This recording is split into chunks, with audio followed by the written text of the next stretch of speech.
Let's start with this guy. I'm gonna go through all the characters first, and then just more of my thoughts as we go.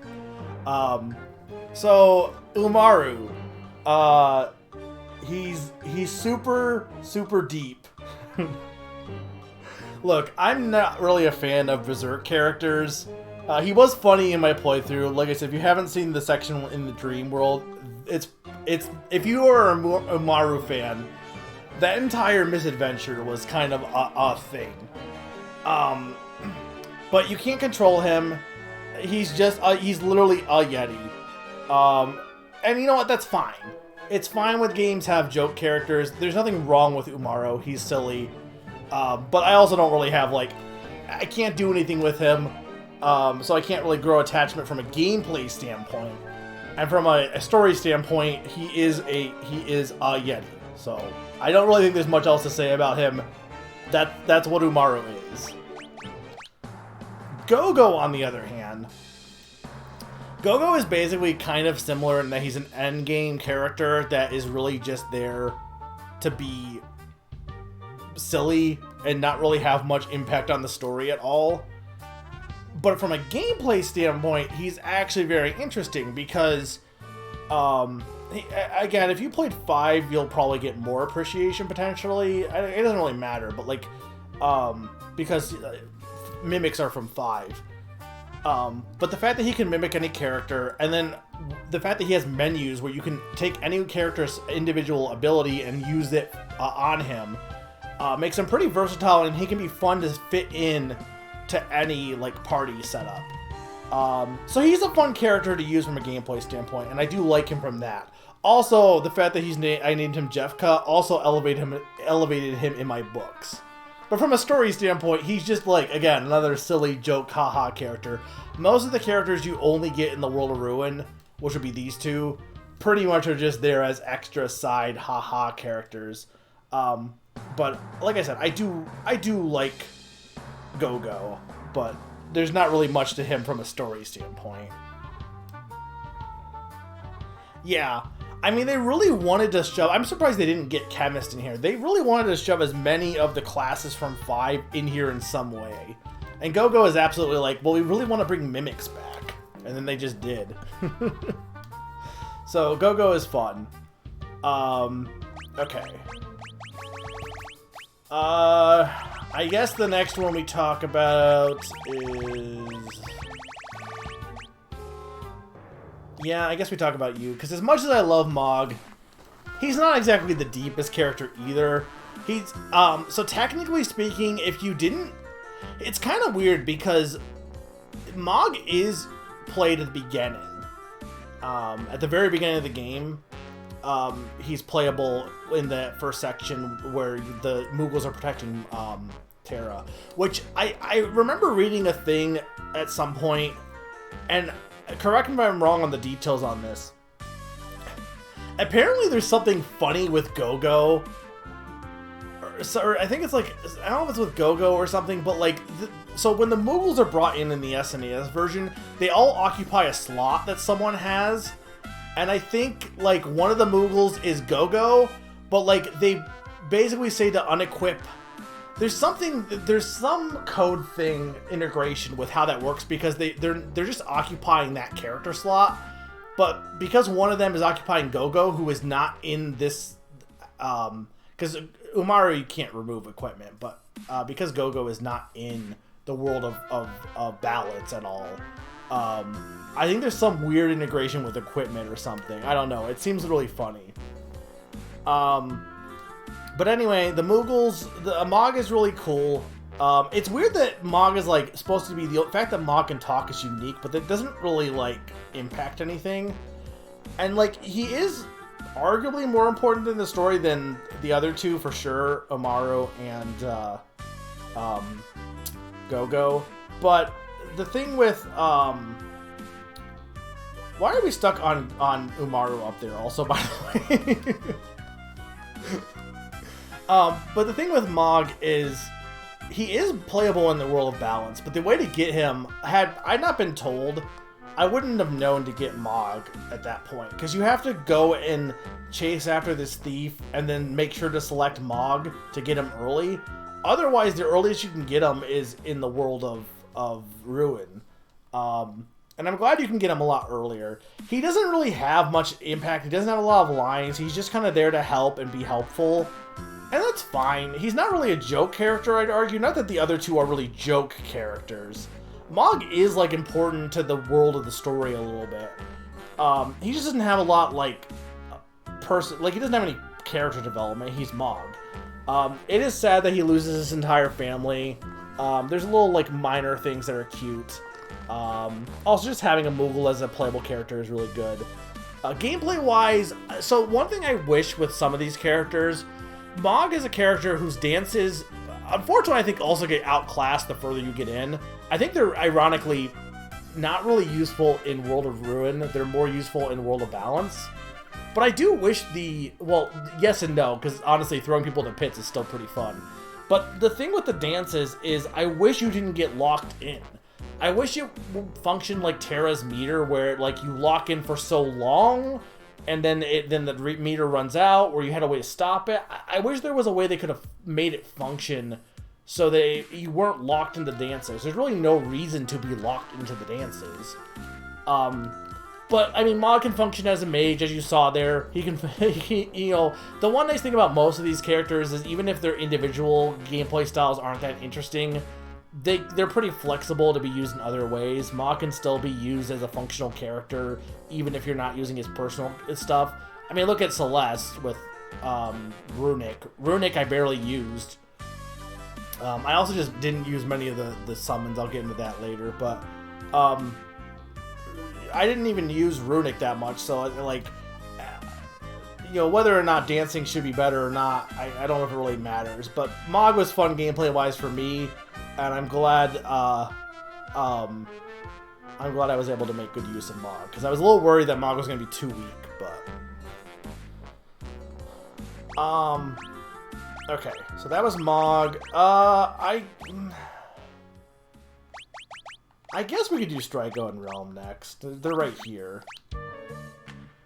Strigo is funny. I like Strigo.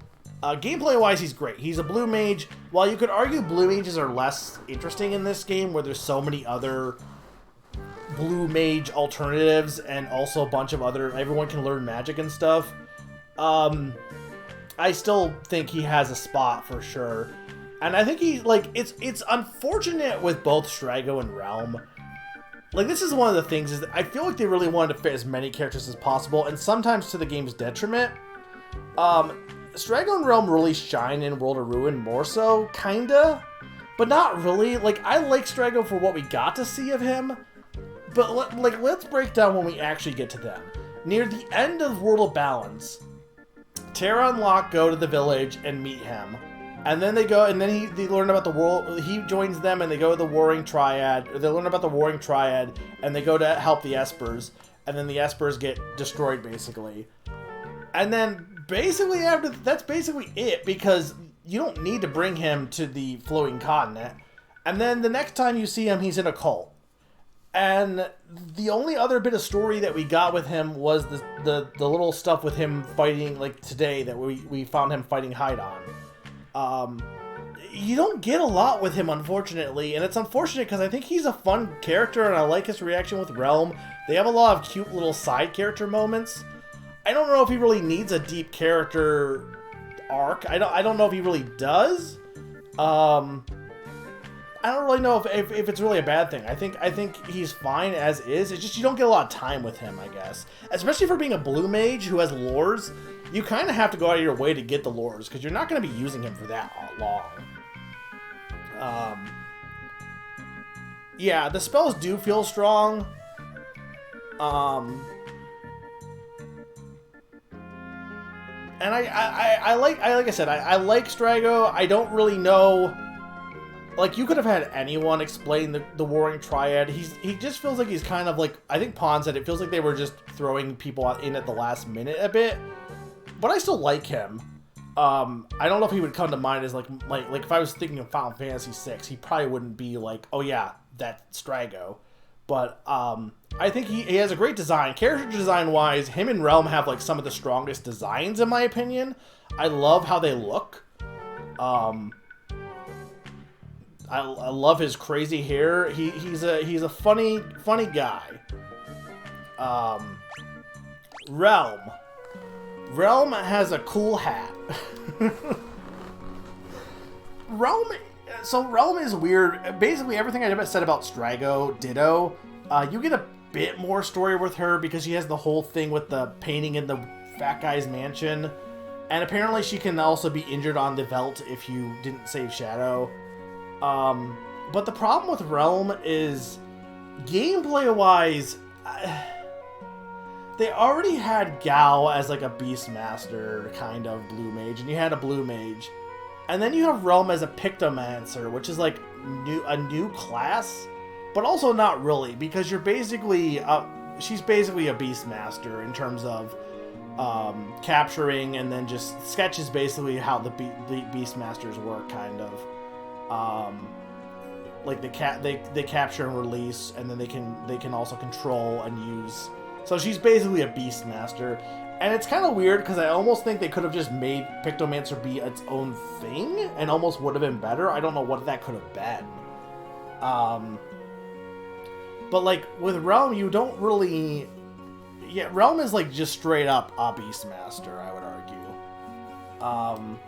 Yeah, I would believe it. I mean, 14 also came out, like, it can do a lot more, I would argue.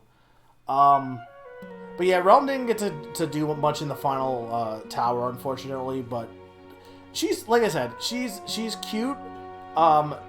Pretty much everything I said was Strago, mostly the same, except for I think gameplay-wise, she's a little less interesting. Apparently she has a high magic stat, so she can be really good if you wanted to go all into magic like I did with Mog. But,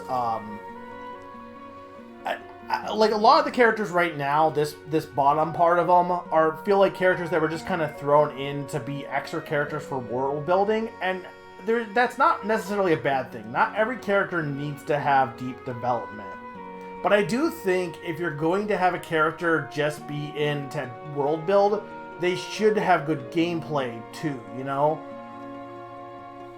And I think Mog is good for that. I think Strago is good for that. I think Gogo is good for that. I think Relm and Umaro...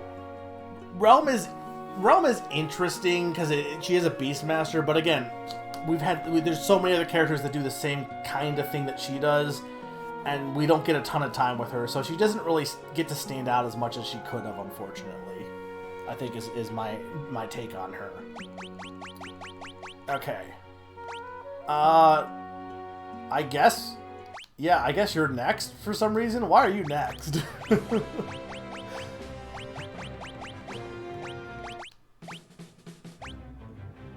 Okay, Setzer. Fucking Setzer, man. First off, Gambling Man here. Setzer's weird. Like, the more I think about his actual storyline, Setzer's weird. He's probably the weirdest character, actually, the more you think about it. I'm gonna bring that up later, but I was definitely going to bring that up, Pawn. Because I think that's one thing. The point is, like, with the fact that anyone can learn magic, characters with like weird stuff like Relm can still be used, which is nice.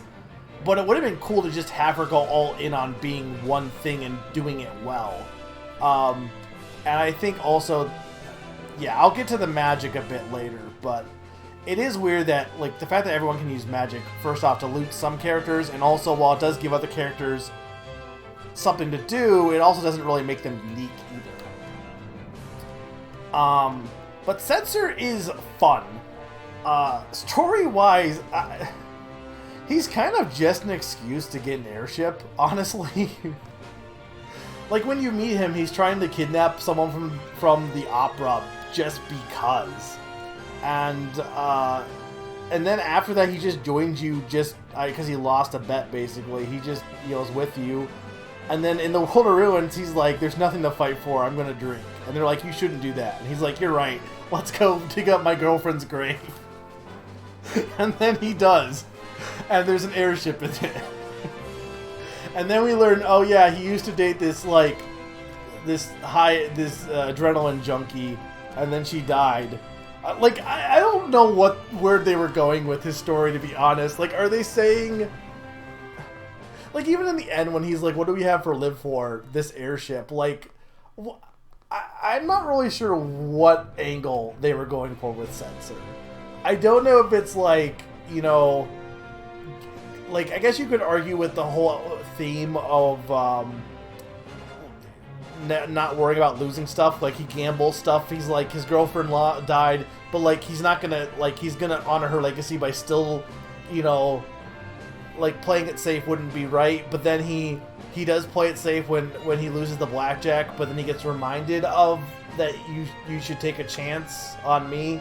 Like, I don't know. I guess it's the way you could think of it. I don't mind, again, Setzer, but he, like I said, he is a weird character. Like, for someone who honestly gets a lot of screen time, he's, like, of all the characters that we've seen, like, before this point that I've talked about, they're kind of incidental. They're not, like, main, like, they're in the plot, but they're not, like, you know, the main characters. Setzer is just, like... pretty, like, I feel like he's pretty plot important, and of the plot important characters, he's probably the one that has the least business being in the plot. You could have replaced him with Mog, and it would have made just as much sense, honestly. But, you know, I like the man. Gameplay-wise, look, early on, using the roulette is really fun. I know I didn't get to see all the roulettes, but, like, that's really fun. I don't know if I was just good at it, but I got it a lot. And then later, using the dice... using him with the Master Scroll was hilarious. The man is probably overpowered, but I love him. Gambling is... I like luck in games because it can sometimes have hilarious results, and I think he's fun. Also, I'm pretty sure he rigged those dice, but still. So I think already you can see one of the things with this game, I think, is that there's a lot of characters, but not a lot of them have a lot of depth to them, which in that case you would rely on the story, which I think that's the one thing with this game as in general, is it's a game that has a bunch of characters and wants to be about all these characters, but most of the characters don't have much depth to them, meaning that you would then lean on the story, but the story expects you to lean on the characters. And neither one is bad, it's just neither one really strengthens the other, either, you know? I think that's the thing, is that the characters are fine.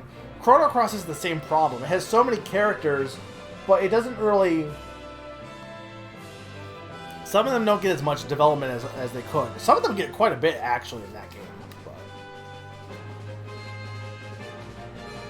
yeah, I mean, I don't know. It would be cool to see a remake, but okay. But I don't really know if we need one. Okay, I'm gonna skip up ahead a little bit. So who have we done? We've done. How many people have we done so far? We did Mog. We did Mog. We did Go-Go. We did. There's too many characters. Umaru, we did Setzer, we did Realm, we did Strago, we did... This is only 6 we've done so far, I guess.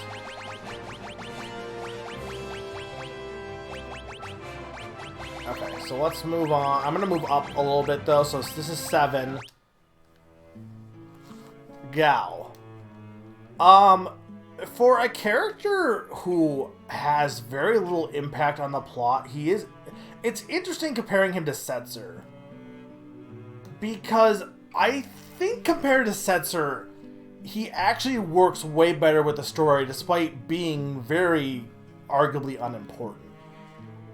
He's introduced very early, comparatively. And he's basically just, he's, you know, a wild child.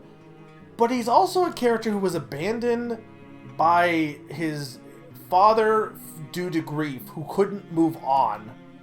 And yeah, I am going to relate some stuff. I think the theme of, like, moving on and continuing on, I think is important to this game. I do think that's important.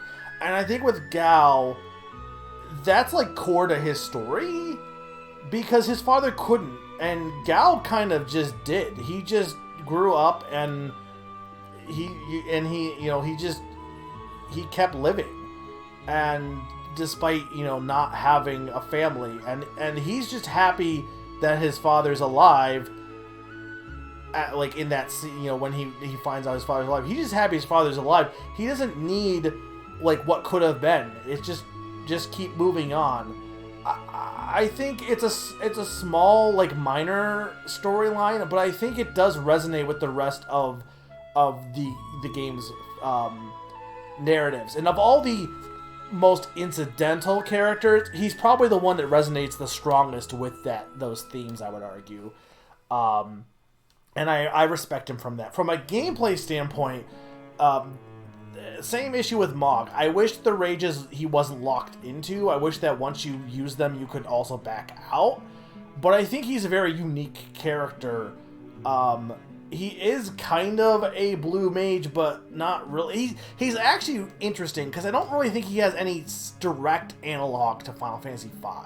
He has elements of a Beastmaster. He has elements of a blue mage, but he's not really either. He's kind of his own thing. He's also got elements of a berserker. He's kind of this weird amalgamation. And I respect how unique he is. The fact that he can get a huge list of characters and he has this whole unique way to capture them is cool. Is it as useful in battle? No, I don't like the things where you get locked into attacking in general. But he... Like I said, I think he resonated with me. He has a cool design. I love his design. I like him as a character. I think it's, just seeing this little kid, he's joining this party just because they're, he's never really had anyone to be kind to him, and he joins them because they're his friends now. Like, I like the little guy, and I think even if gameplay-wise he's not the most engaging due to the more berserk aspect, I think from a story standpoint, he resonated with me a lot. So I like Gao a lot.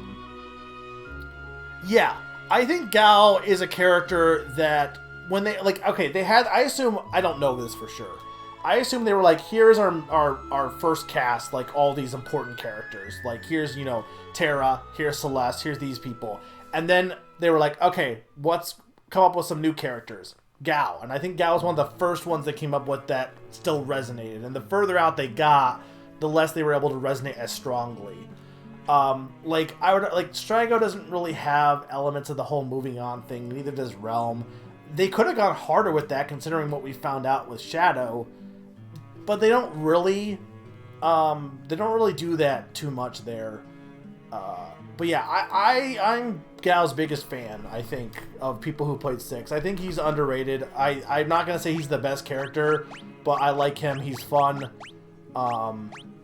And he's funny, and I like that he says friends when you come back. He's a fun little guy. Okay, where the fuck is Shadow's theme? Okay, I know it's early, even though, like...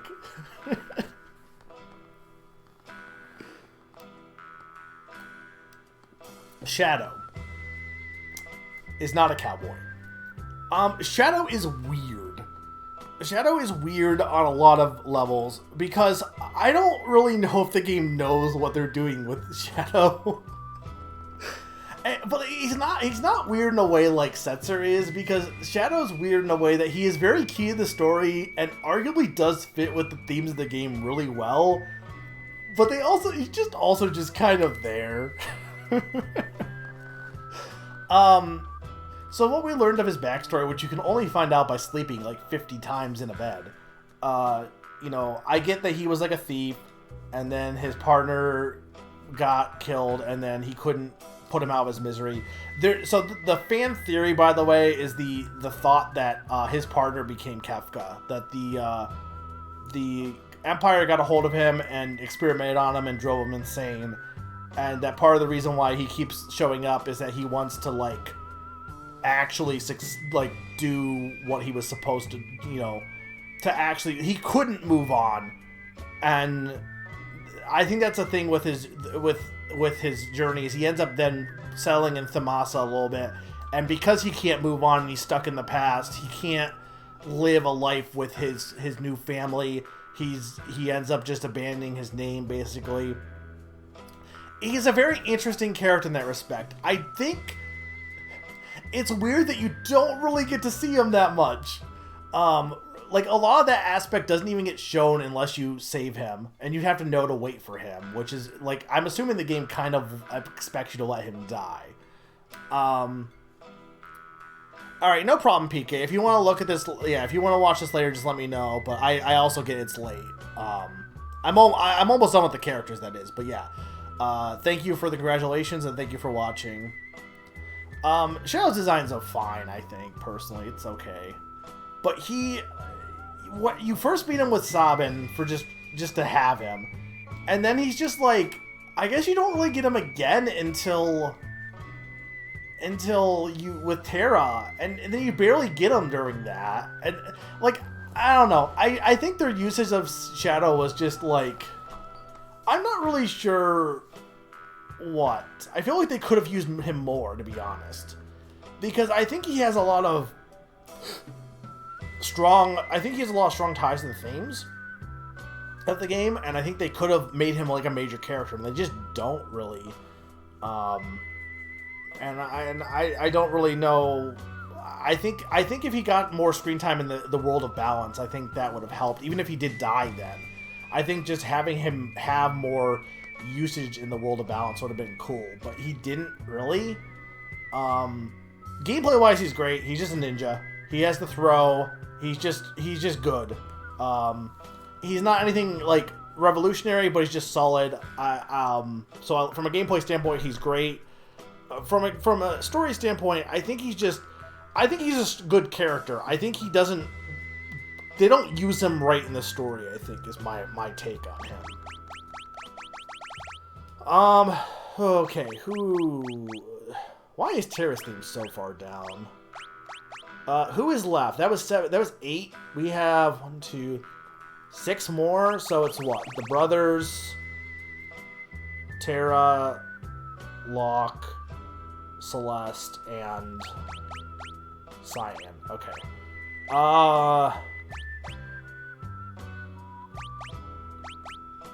Cyan.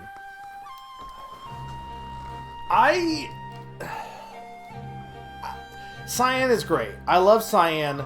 I think it's interesting that in the original version he had a whole countdown thing that I almost kind of wish they kept, only because I feel like that would make his special ability feel more unique, because otherwise it just feels like Sabin's but with no commands. Like, that's the unfortunate thing. Because I think they were trying to make each character feel unique, and Cyan, unfortunately, by stripping that, feels less unique. I think he's a funny guy. I think he also has one of the strongest character developments. I just wish the game let you... Like, he gets a lot of development in the World Ruin, and he also gets a lot of development in the World Balance, but then he stops. Like, when you get introduced to him, you have the whole fact that Kefka poisons his entire kingdom, and he feels guilty about it. And then he has the whole Phantom Train thing, and with his wife and kids passing on. Like, it's all really, like, heavy stuff. He's a tragic character who... he's kind of the inverse in Shadow in a way, in that... or not really inverse, but he also, like, gets stuck on feeling like he failed. But unfortunately, after the whole Shadow, the Phantom Train, and then the battle with Kefka, I'm pretty sure from a gameplay standpoint, he's not important, or from a story standpoint, he's not important until the World of Ruin. Like, I think at that point he's just kind of like, okay, yeah, he's just with your party. And you can choose to use him, but he doesn't really have any impact on the story at that point, unfortunately. I'm still live, right, by the way? I'm assuming some people have left at this point. I'm sorry, but I wanted to get all my thoughts out here. But anyway, I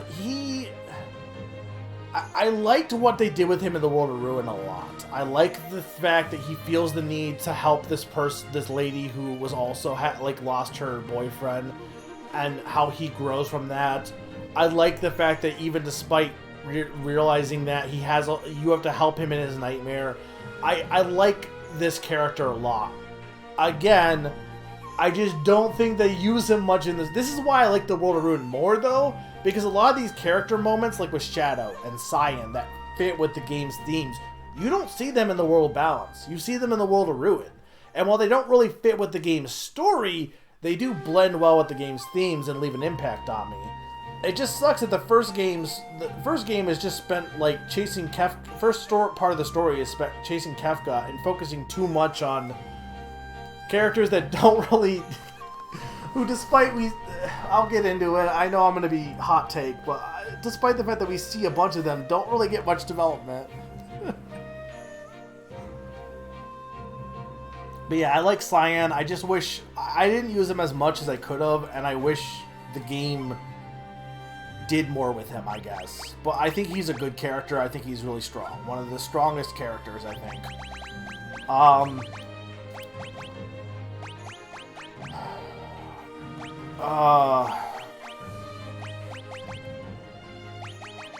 I guess I gotta do... Yeah, no, hang on. We gotta do...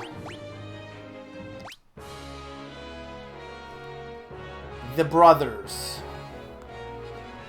Sabin is good. Sabin is good. Blitzes are fun.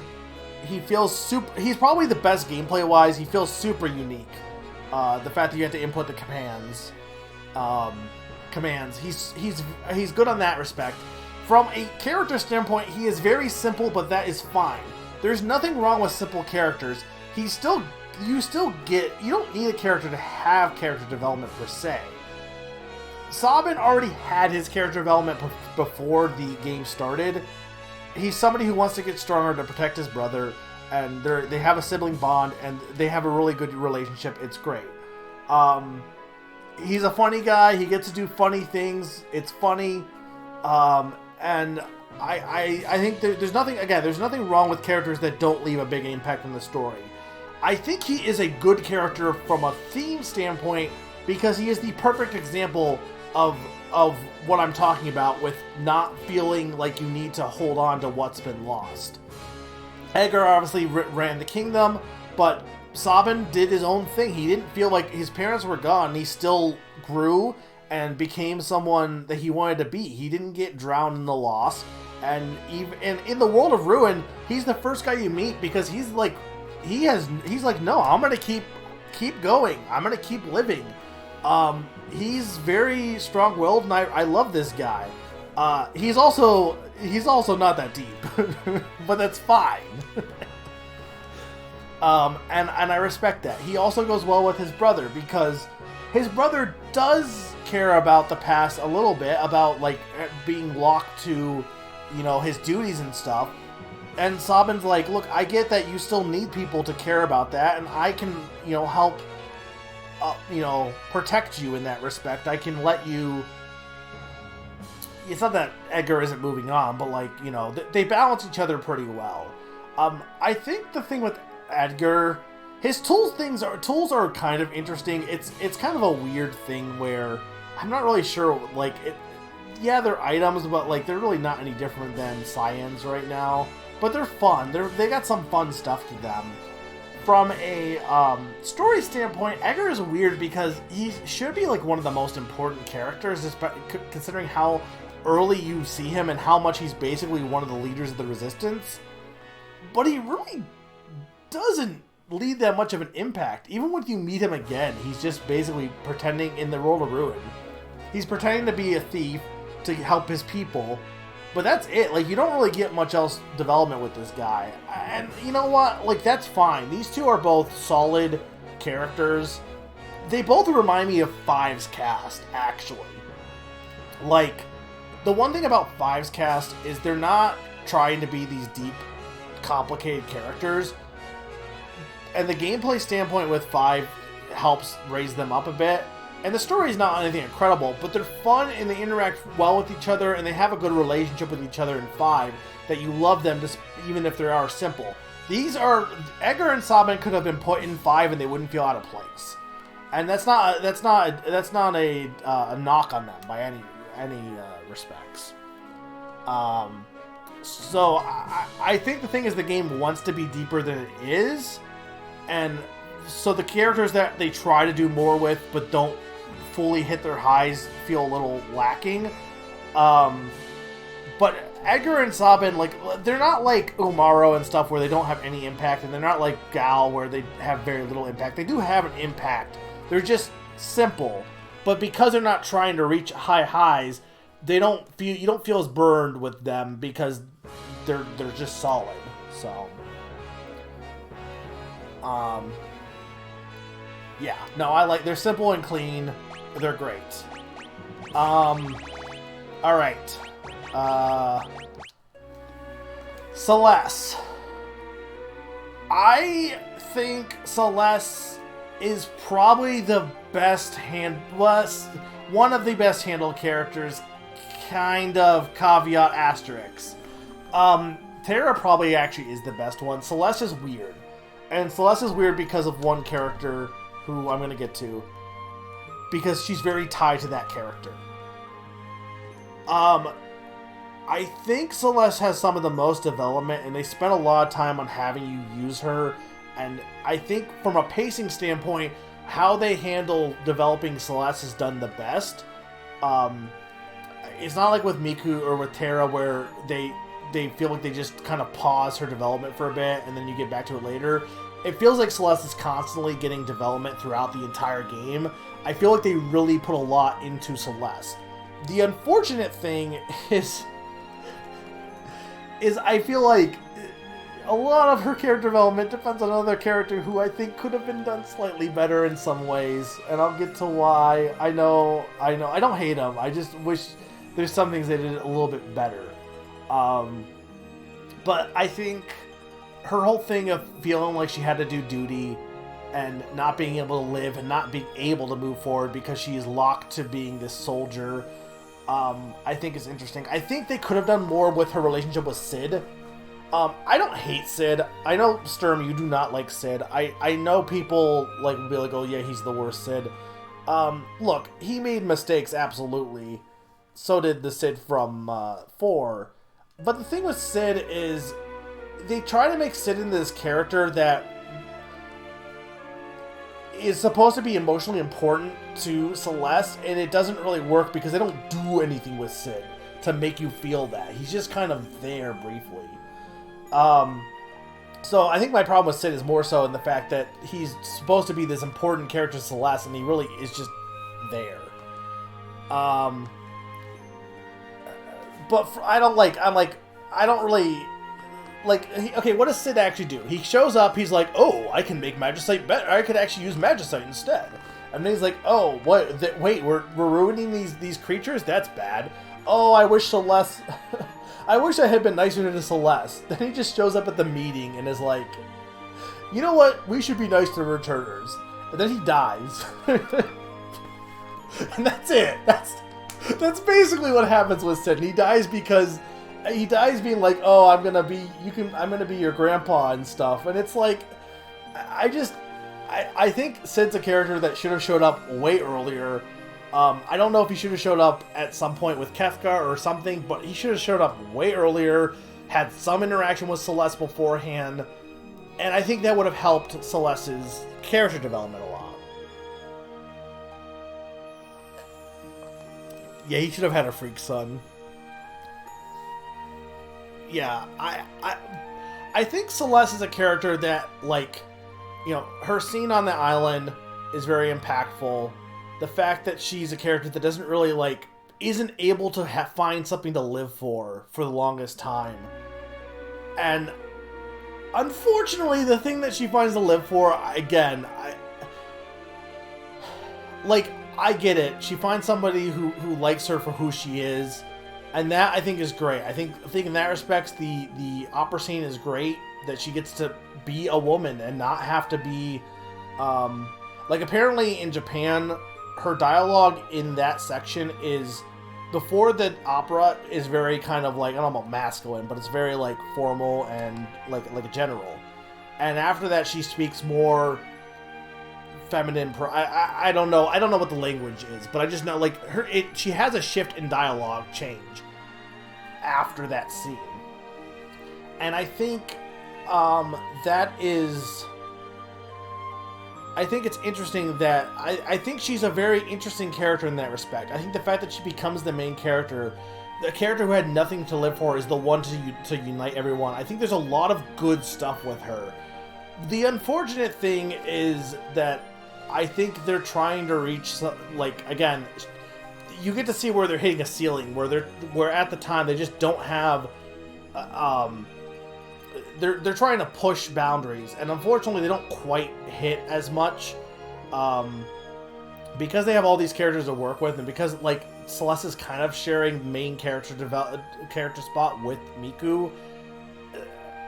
I feel like at times Celeste there could have been more development with her backstory, with, you know, I think the big things for me would be if she had more of a relationship with Sid. I think if Locke and her, if Locke was better, she would be better. And I think mostly just those two things. But I think Celeste overall, I really like her. From a gameplay standpoint, I never used Runic once. I never used Runic once, and unfortunately, when you get introduced to her, Miku and her are the two that use magic, and Miku is also unavailable for a lot of the early game, so she's basically like your magic user. And then immediately they're like, oh, but here, you can just let everyone use magic. So then she just feels less special, which I guess in some ways is good for her from a story standpoint, because she used magic, she feels like that's all she could be. And now that it's not important, she can just be not used. But, yeah, I think, I don't know, I think, I wish Runic, I wish I used it more. I didn't really get it, and when I tried to use it, it didn't really work out. But yeah, I do think the magic system is a little weird.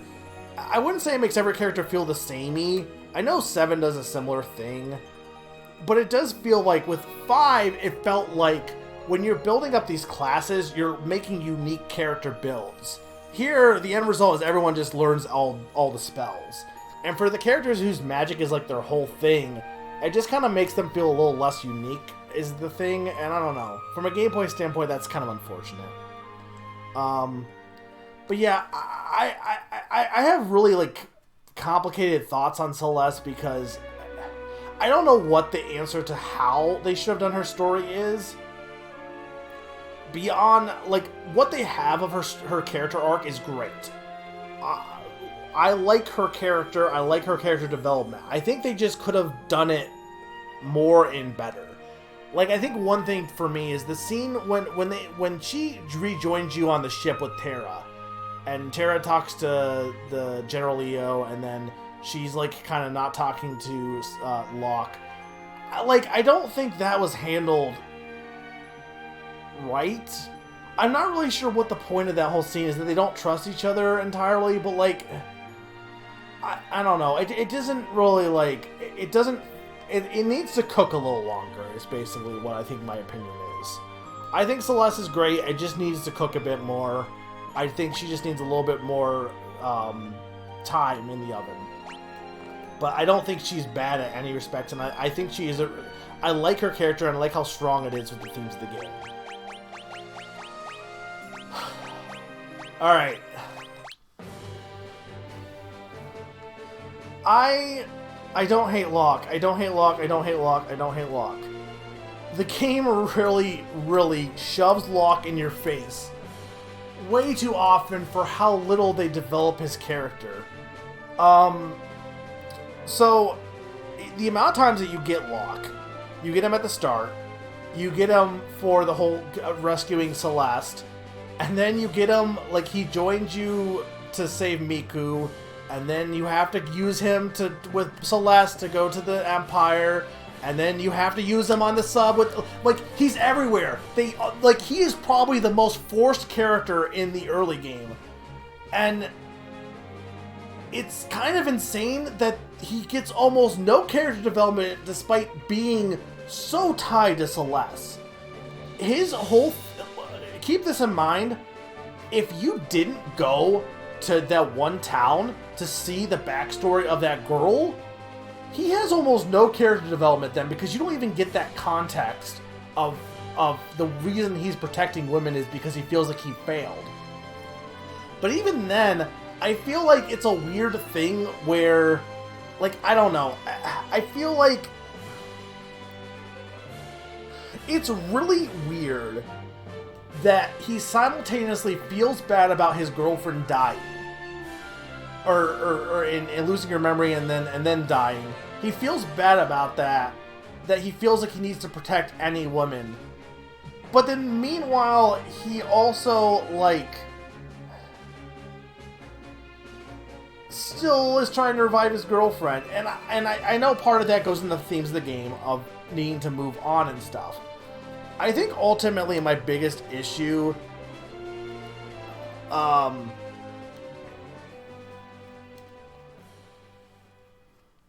yeah, and I mean, I like I said, this game was pushing boundaries. The thing is, this is 6. One thing I will say with 6 compared to 5. 5 is very simplistic, but with 6, my only other game after this is 9, and obviously 9 is on a different hardware. But the problem is 6 is like way beyond 5 in terms of the scope of what it's trying to tell, but it's not quite to where 9 is. So it ends up, like, unfortunately, it's trying to, like, play with bigger boys than it is. So if you played this as your first Final Fantasy, it would blow you away. But having played, like, other games, you know that it can do so much more. And I want to keep in mind, I'm giving criticism of this game. I love this game, though. I think this game is solid. I can say things about it and still really like it. I can say what it could have been better and still think it, still enjoy it a lot. But I think with Locke, I think they really should have just not had him. I think he shouldn't have done anything with Terra. I think that's weird.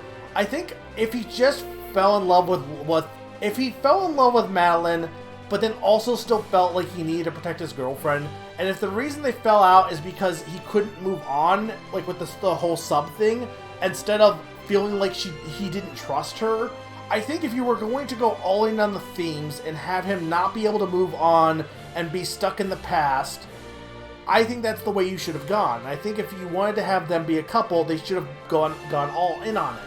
And I think also, Madeline pining after him in the World of Ruin would have been stronger if there was, like, some moment between them that made, like, that, like, he doesn't really get a redemption where they make up. They just are like, oh yeah, we're back to speaking terms. But I think if there was something where, like, Locke saved her life, but he's still going after his girlfriend after, like, I think the problem is the Phoenix Cave stuff probably, like, I feel like Locke's storyline should have been wrapped up in the World of Balance. I think Locke should have had the Phoenix Cave scene in the World of Balance, grew on and got all in on Madeline, and then protected her, and then Madeline's scene on the island and wanting to reach Locke would have been way stronger and way better. And I think, unfortunately, this is a case where I agree with Pond, that feeling like everyone needed something at the end, like, the fact that Locke needed us to have a section, I think, unfortunately, made it so that from a story perspective, the order of operations don't make sense. That should have happened before. He should have had a moment before the world was destroyed. And he should have, like, it takes him way too long to finally move on from his older girlfriend. I think that's the problem with Locke, is that he just... The fact is, they don't... His story is so jumbled, but then again, on top of all of this, he's with you so much! And they had plenty of opportunity to do this, and they just don't. And that's, I think, the problem with him, is he's the most mishandled character, because if you were going to go all in on a character, he would not have been the one I would have picked. I don't know who would have been the one. I guess more on Miku. Cyan, I guess. I feel like Cyan could have used way more development than Locke did. But I think there's just a few slight things you could have tweaked that would have made it be so good. It would have been so strong. And the fact that it just does not stick the landing is unfortunate. Yeah, I kind of agree with you. Like, I feel like killing off Locke would have actually maybe helped. Unfortunately, I don't really know, like, the whole thing that Celeste has something to live for with Locke. You could have changed that. You could have made it like, now that she's on the other side of the coin. I don't know. I just think there's things they could have done better with Locke's story. I think they have all the pieces, but the puzzle isn't fully formed, if that makes sense. Do you understand what I'm saying, Sturm, on this? From a gameplay standpoint, he's a thief also. Like, that's fine. He's a thief. He steals things. That's fine. He's similar to Shadow in that respect. I just think that this is a character that, unfortunately, so with the early game of the World of Balance, as I was saying, you're kind of locked into a linear standpoint, and unfortunately, you kind of have a case where like the opera scene is perfect, right? You only are required to use Celeste and Locke, and they're the only ones. But everyone else, you're open to use whoever. But the unfortunate thing is that none of those two other characters get character development because they might not show theirs. So they just get like one line and that's it. Meanwhile, like, so that's what I mean. Like, Locke is one of the few characters that like should have had the most character development due to being mandatorily there. But his character is just kind of all over the place. And his history, like I said, is optional anyway. So, but he, yeah, I think, I think that's why I like the World of Ruin, though, because at least everyone gets a moment, which is nice. Because, like I said, the biggest problem with this game is I feel like you have all these characters and half of them don't really get to do much or get to say much, unfortunately. And some of that is the hardware and the times as well.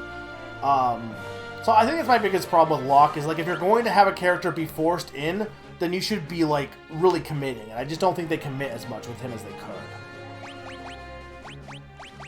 Okay.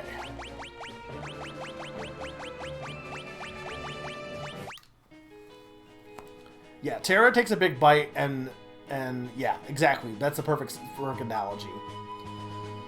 Terra.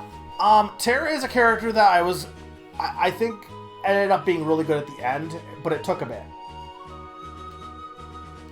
Terra is weird because I think it's weird how they first present her. They kind of present her as a character who, it's like, oh, I don't understand love and I don't understand emotions, and they don't really do that right until the stuff with mobiles, because I think the bigger thing with her, especially, so you don't learn her backstory, unfortunately, until after she's been until way later, and I kind of wish you had known her backstory at the beginning.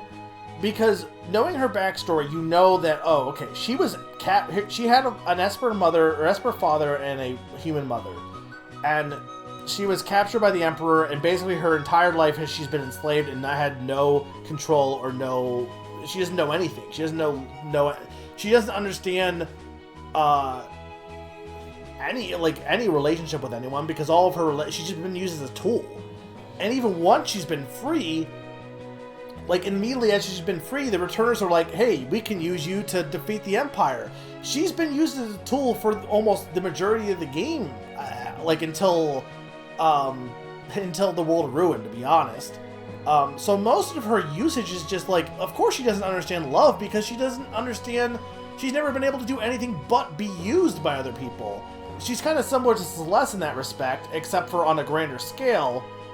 And so hers is less a story of moving on from, I guess in a way moving on, but it's more just living and learning to live in general, learning what life is. So I think she is one of the best World Ruin scenes, because she finally was able to do something for herself. She protected Mobiles out of her own will and own decisions. It was her own choice. And because of that, she ends up being a character who, feels like when she says, oh, love, it doesn't feel half-hearted at the end. Because, no, she finally knows what it means to protect people and what it means to have something to live for. And, genuinely, because she did it herself. Because nobody else, she chose to. She chose to stay in the village also to protect them, because that was her decision. She was through with being used. And I like that. I don't like that it takes until the world ruined to get to that point. That's, like, why, you know what I mean? Like, if other characters were getting their development in the World of Balance, then it would be fine if she didn't get her conclusion until then. Which is why I think, again, Locke should have been moved forward a bit.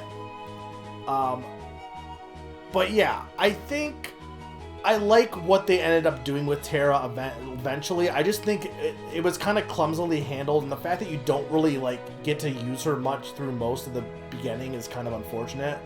I also think that, like, her conversation with General Leo also just feels like it would have hit better if they had done anything with her prior, but they kind of, like, I don't know, they kind of didn't. So yeah, now from a gameplay standpoint, you know, having the having the trance is really cool. She's a fun character. She's strong. I like her. She's a good character. If we're gonna go with my favorite characters, I think my favorite character, it's Mog, but I mean it's Mog. My favorite character, I think the brothers are up there. They might actually be my favorites. I might say the brothers. I think Terra's also up there. I'd say the brothers, Terra, Gao, Mog, and then probably Celeste, and then Cyan. And then the other ones are all kind of like, they have like, I like all of them, but I think I like those. I think those ones I think they do the best job with Gao, Terra, the brothers, kind of Celeste at times, and then Mog is just great. Alright, one more character I want to go over before I quickly just wrap things up with overall thoughts. Kefka. People talk about how amazing Kefka is as a villain, and he's like fine. I don't think he's bad by any means. I think it's interesting that he is the first character to kind of like, it's weird because he is kind of still just the like similar to 5 and 4's character of just he's doing evil stuff and you have to chase after him, but he kind of like has a bit more of a like he at least like fits with the themes more. He's a character like if every other character needs to move on and to find something to live for, he's a character that's just like, no. Like nothing matters, everything is meaningless. Why did, like, just, you know, just do, like, I don't need to have a reason to do anything. Like, you know, if I die, I die. If I, like, he just does not care about life. He does not care about the sanctity of it because, apparently because he went insane. But, like, I feel like that kind of, like, unfortunately, like, hinders him a bit. I think if you have the fan theory that he's, you know, Shadow's partner, you could argue maybe that could add to his development, but he's not really like this deep character. But I think it's nice that he does help support the character themes a bit, and also he's funny. He's got like a lot of funny lines. He's got a lot of personality, which I think a lot of the other characters like Golbez doesn't really have personality. He doesn't really. But, like, Kefka's probably the first that has the most personality to him. I do think that's interesting, though, Pond, that so many people will be like, oh, Final Fantasy VI has all of these amazing scenes, and desert scene, first few hours in, opera scene, like, first few sessions, I think, the ghost train, like... It's interesting to me that people apparently drop off on the second half, and I think some of the more, like, meaningful and poignant moments happen in the second half. I just wish that the first half... I don't know. I think... So, overall, my opinion is that I think there's just something they needed to do with... I think they needed... I don't know if they needed more time, or they needed... this to not be on the SNES. I don't know. But I think this game is good. I think the Espers... I wish, this is a minor complaint, I wish the summons menu didn't, I said wasn't going to take an hour also, and it totally is going to take an hour. I wish the summons menu didn't be in the magic menu, because I kept forgetting I had summons, so I didn't get to use them much. I think a lot of the dungeons are fun. I love the multi-character dungeons, that's great. I love how open the second half is. The music of this game is fantastic. Yeah, I think I would agree with you on that. The first half is mostly emotionless. I'm not going to say there's no emotion, but it's mostly that. And the second half is directionless. I don't think that's so much of an issue, but I do agree that if the first half had more of an emotional core, it wouldn't have mattered if it was directionless. You needed one of the two. You needed more direction in the second half or more emotion in the first half.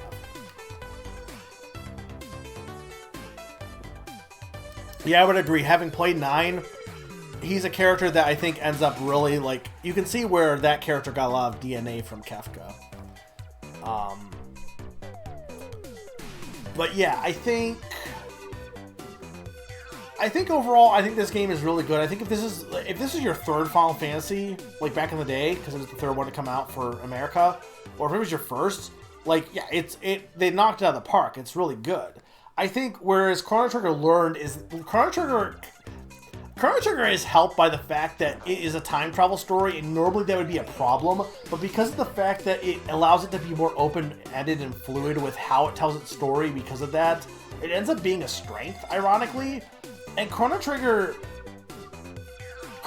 plot is not deep. Chrono Trigger's plot is, I think that's the thing here. I think they need to pick one or the other with this game.